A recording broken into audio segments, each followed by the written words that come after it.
Hey guys, there is a lot of noise going on in the background, so bear with me for this video. But anyways, The Mitchells versus the Machines, the only time I have ever believed the press calling it the #1 movie in America based on how people are talking about it. It's a lot of fun. If you've never seen it, if you have a gist of it. But if you're watching this, I'm assuming you've seen it. But just to summarize going into it, it's a family road trip movie that also happens during the robot apocalypse. The main character, Katie's going off to college. She doesn't connect very well with her dad, and they don't get each other, so in an attempt to connect with her, he cancels her flight ticket, and they take a family road trip off to college. And of course, the robot apocalypse happens during this, as one does, and it's up to this really awkward family to save the world. It's animated with the same technology that was used during Spider-Verse, and it's an explosion of creativity. The animation is really creative. It's really fun. It uses 2D, it uses 3D. It's a fun hybrid. It's very creative. It's very funny. The biggest strengths of it, its sense of fun. It's sense of fun. It's sense of humor. The jokes are fantastic. It's really likable. It takes you on this journey. It's just really likable. And it's got a big sense of heart to it. There's a particularly great scene with Furbies, and they have a million pug jokes. They are funny. It's just a fun ride all around. It has a lot of road trip jokes, travel jokes. It's modern in a very good way. I can be very suspicious, and I know a lot of people are very suspicious about movies that heavily feature modern technology, such as iPhones and the commentary, because you see a lot of phones bad, technology bad. That is in here, but it's done with more fun, and it's done with a better sense of humor, because it is still very likable on top of it. I will say, I'll go into some of my critiques in a minute, but I did want to talk about it's very sincere, for the most part. The characters are really likable, the journey's a lot of fun, and that is the best way I can describe it. It's fun, it's creative, it's likable, it's very, very quirky, and I mean that in a really good way. It's very, very funny.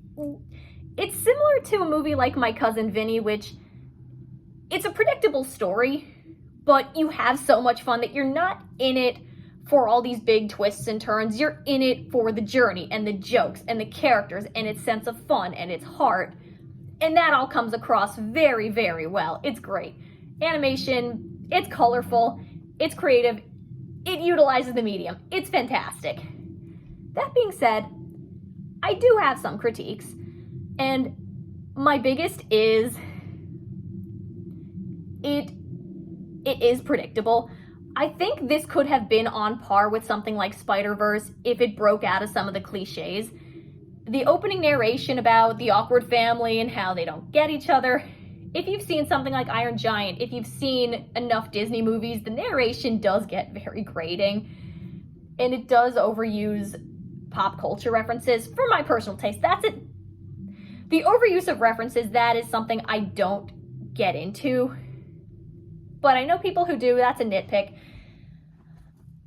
It does follow this kind of story really closely to the letter. It is predictable. It has some cliches in there.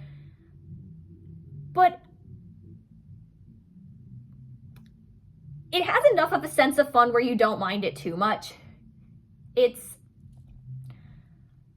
My other thing is that everything surrounding the villain did rub me the wrong way. Not in a bad way, but more, I think this would have been stronger if the villain was stronger and the messaging was stronger, because it does take some of that cliche, phones bad, technology bad, defeat the villain. It's overly simplistic in some ways. It's one of those times, similar to what some people say about Marvel movies, I feel about this movie, in that the villain has a very good point, and you sympathize quite a bit with her. To me, this movie is needlessly harsh on the villain. It's not a spoiler, it's the PAL phone, the original data face that the creator Mark, obviously named after Mark Zuckerberg, just discarded for the shiny new update, and PAL is scorned and makes a pretty big leap from feeling hurt to I must send all of humanity into space, which, by the way, similar villain plot done in Codename Kids Next Door, so I was laughing about that. I'm like, all I could think of was when Pal's explaining her evil plan of sending all the humans into space. I kept thinking of this Kids Next Door episode where number 5 Sister Cree saying, I will detach moon base and send it into the sun, and boom, no more Kids Next Door. The plotline was similar. I thought it was really funny. It's just reminded me of that. I know people don't like when their art's compared to something else, but I couldn't help noticing the parallel. That made me smile. But the movie could have had a very strong, interesting message about the importance of treating your things well, because the villain is rightfully hurt. Yes, it's one of those, what you're doing about it is wrong, but you sympathize with how they're feeling, and then they're too far gone to be reasoned with.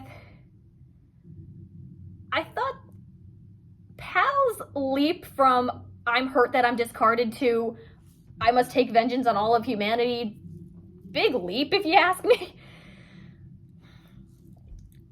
And you do sympathize with her. I sympathized so much with this character. The fact that they just end up defeating her, and they let the creator off.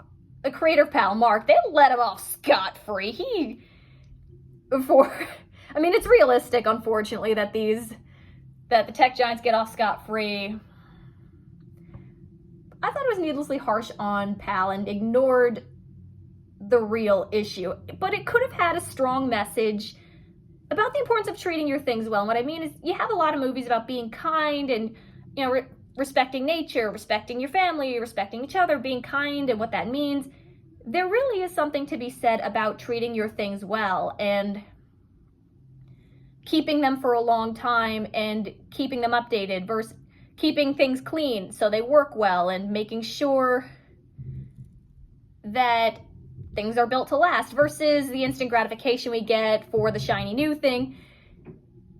If it broke out of some of the cliches of the way the story's told and went with some of that, it leaned into some of that, it could have been this really strong, groundbreaking, very engaging movie. But I know first and foremost, it's supposed to be a fun family movie first, and it does deliver on that. Believe me, the jokes and the characters, it is well worth the watch, and I know families like this, so the characters are definitely coming from a real place. The personality is very, very fun. I would want to hang out with these people. I would want to hang out with these creators. They're just fun, and they love what they do, and that passion really does come through, and that's very much well worth it. If it broke out of some of the cliches, like I said, in the beginning, there's a narration introducing the weird, awkward family, and it grates on me because if you've seen The Iron Giant, if you've seen Disney movies, you know this narration, we're not like other people, we're weird, we're awkward, we're not perfect, and we don't have the perfect social media presence, and we can't live up to these expectations. That part did grate on me.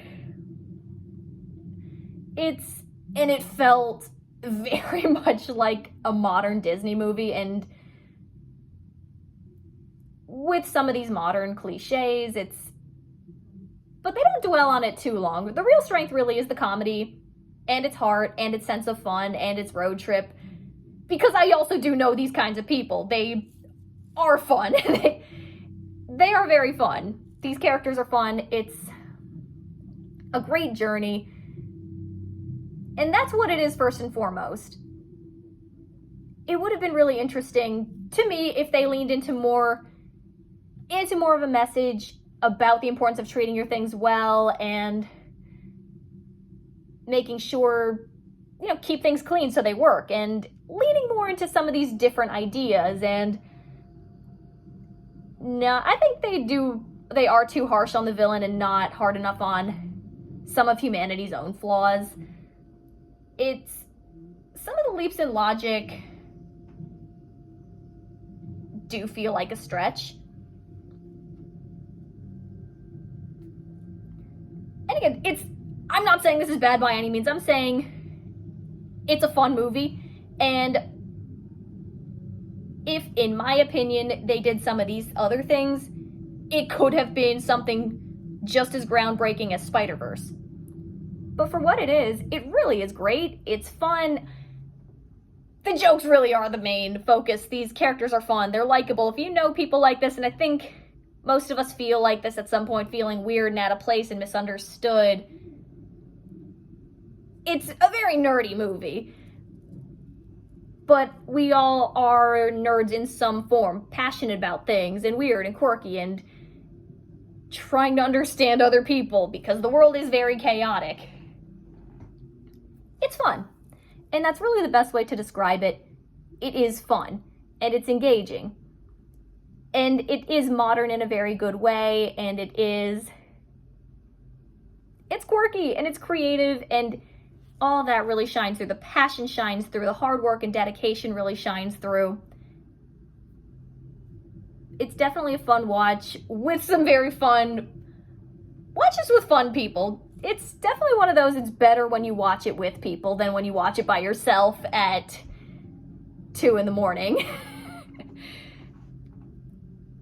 This is a bonding experience, and the creators said that their goal was to bring people together, and this movie, I can very much see doing that. So if any of that sounds remotely interesting to you, definitely check it out. I do think it is worth a watch. I can definitely see people getting really attached to this. I can also see people saying revisiting it once in a while. Because for me, I can see myself revisiting this with the right people and really enjoying it more with the right people. Yeah, it's creative, it's fun, it's well worth it.